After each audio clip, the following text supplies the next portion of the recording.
लोकतंत्र की पहली ताकत है हमारा मतदान।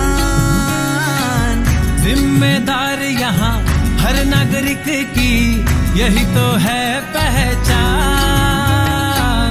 अपने विवेक से उसे ही चुनोगे जिसमें ना हो कोई खोट, तभी तो बढ़ेगा ये देवास हमारा बिना कोई रोक टोक। जब निकलोगे और दोगे अपना वोट, जब निकलोगे और दोगे अपना वोट, जब निकलोगे और दोगे अपना वोट, जब निकलोगे और दोगे अपना वोट।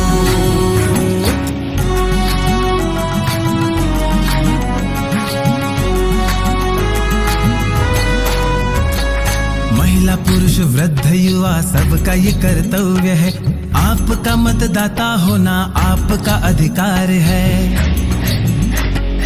महिला पुरुष वृद्ध युवा सबका ये कर्तव्य है, आपका मतदाता होना आपका अधिकार है। योग्य हो सरकार हमारी। एकूण मतदान झालेलं आहे 175। त्यापैकी आराध्य दिलीप डांगले यांना 9 मते मिळाली आहेत, आर्या सुदर्शन करंडे यांना 25 मते मिळाली आहेत, जय सागर जयवाळ यांना 71 मते मिळाली आहेत, महेंद्र महेश पापळ यांना 26 मते मिळाली आहेत, स्वीटी नंदू डांगले यांना 24 मते मिळाली आहेत, श्रद्धा किरण ढोरे यांना 20 मते मिळाली आहेत, तर नोटाला एकही मतदान झालं नाही। अशा प्रकारे जय सागर जयवाळ हा प्रचंड बहुमताने विजयी झाला आहे।